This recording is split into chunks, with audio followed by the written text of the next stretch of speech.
জাতীয় সংসদের অধিবেশন কক্ষে ঢোকার পর মাথা ঝুঁকিয়ে সম্মান প্রদর্শন করা ইসলামের সাথে সাংঘর্ষিক শিরকের কাছে চলে যায় বলে উল্লেখ করেছেন রাজশাহী 1 আসনের সংসদ সদস্য বাংলাদেশ জামায়াতে ইসলামীর নায়েবে আমির অধ্যাপক মুজিবুর রহমান। তিনি বলেন, কার্যপ্রণালী বিধিতে শিরককে উৎখাত করার জন্য যে বিধি করা হয়েছে আমার মনে হয় সেটা সকলের মেনে চলা উচিত। এতে নেকি হবে, গুনাহ থেকে বাঁচা যাবে।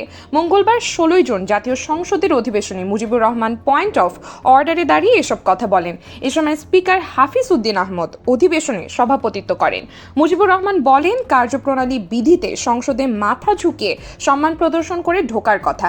এটা নিয়ে পর্যালোচনা হয়েছে, আমিও ছিলাম অতিথি। শেষ পর্যন্ত একটা সংশোধনীর ভেতরে আছে, সেটা হচ্ছে ঝুঁকিয়ে মাথা সম্মান প্রদর্শন করার ব্যাপারটা।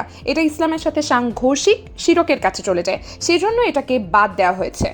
স্পিকারকে উদ্দেশ্য করে তিনি বলেন, আমি মাঝে মাঝে খেয়াল করি সুন্দরভাবে আপনি সালাম দেন, আমরাও সালামের জবাব দিই, কিন্তু পরবর্তী পর্যায়ে দেখা যায় ওই আগের ঝুঁকুনিটা এখনও আছে।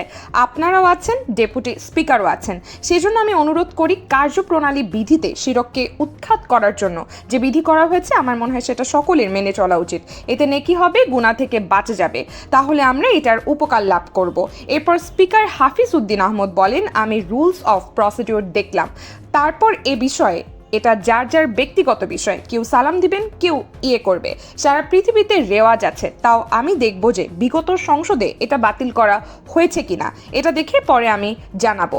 জাতীয় সংসদে প্রবেশের সময় মাথা ঝুঁকিয়ে সম্মান প্রদর্শন করা ইসলামের সাথে সাংঘর্ষিক বলে অধ্যাপক মুজিবুর রহমান যে বক্তব্য দিয়েছেন তার প্রতি সমর্থন জানিয়ে পয়েন্ট অফ অর্ডারে দাঁড়িয়ে বক্তব্য রাখেন রংপুর 6 আসনের সংসদ সদস্য বাংলাদেশ জামায়াতে ইসলামীর নেতা মোহাম্মদ নুরুল আমিন। তিনি বলেন, মুজিবুর রহমান সাহেব যেটা বলেছেন সেটা ভ্যালিড। তিনি দেখেছেন যে আমরা মাথা ঝুঁকিয়ে সম্মান প্রদর্শন করেছি, এটা তার পছন্দ হয়নি। তিনি এটিকে সংসদের রীতির খেলাপ বলে মনে করেছেন, সে কারণেই তিনি বিষয়টি উত্থাপন করেছেন।